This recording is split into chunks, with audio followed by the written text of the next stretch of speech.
Dans cette vidéo, nous allons vous réaliser la pose d'un sol stratifié avec un décor très particulier.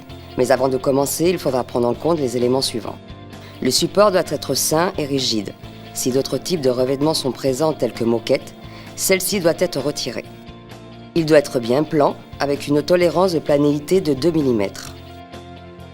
Posez au préalable une sous-couche de confort et un film pare-vapeur pour protéger les remontées d'humidité.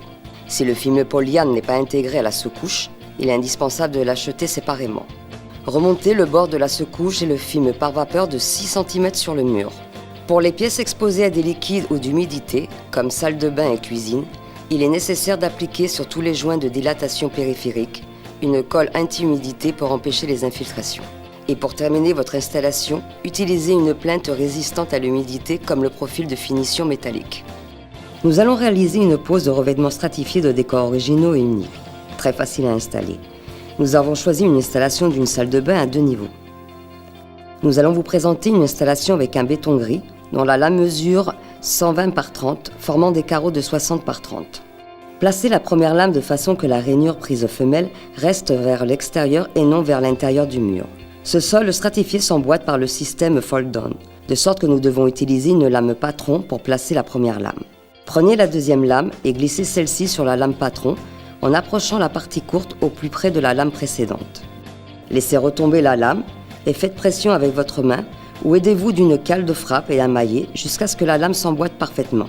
Laissez retomber la lame et faites pression avec votre main ou aidez-vous d'une cale de frappe et un maillet jusqu'à ce que la lame s'emboîte parfaitement. Puis, retirez la lame patron en la remontant en angle et déplacez-la vers le début de la pose de la lame suivante de cette première rangée. Continuez la pose en plaçant la lame en biais sur la lame patron. Faites-la glisser jusqu'à ce qu'elle soit la plus proche possible de l'extrémité de la lame précédente. Rabattez et faites pression par petits coups. Une fois la rangée terminée, retirez la lame patron, puis déplacez cette rangée contre les cales de mur qui marquent la distance du joint de dilatation.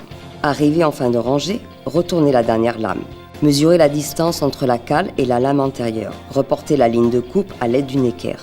Déplacez de nouveau la rangée et remplacez la lame patron par une chute de lame longitudinale. Cette fois-ci, utilisez une cale de frappe et un marteau et par petits coups emboîtez. Retirez la chute et déplacez de nouveau toute la rangée. Posez la deuxième rangée en faisant coïncider les chanfreins de la lame de la rangée supérieure, c'est-à-dire à la moitié de la lame. Prenez la mesure entre la cale et la dernière lame posée. Retirez la lame, placez la pièce découpée à la moitié. Posez et clipsez cette lame de la deuxième rangée par la méthode du système fold-down que nous avons expliqué précédemment. Continuez de la même façon pour la suite de la pose, jusqu'à être arrêté par cet obstacle.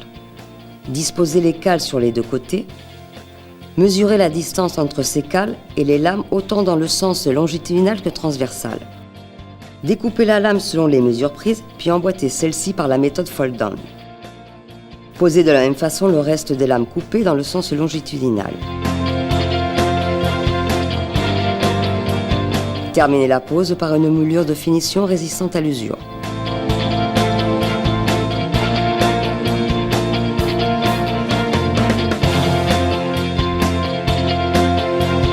Sur cette image, nous vous présentons une pose en salle de bain d'un seul niveau avec un même décor.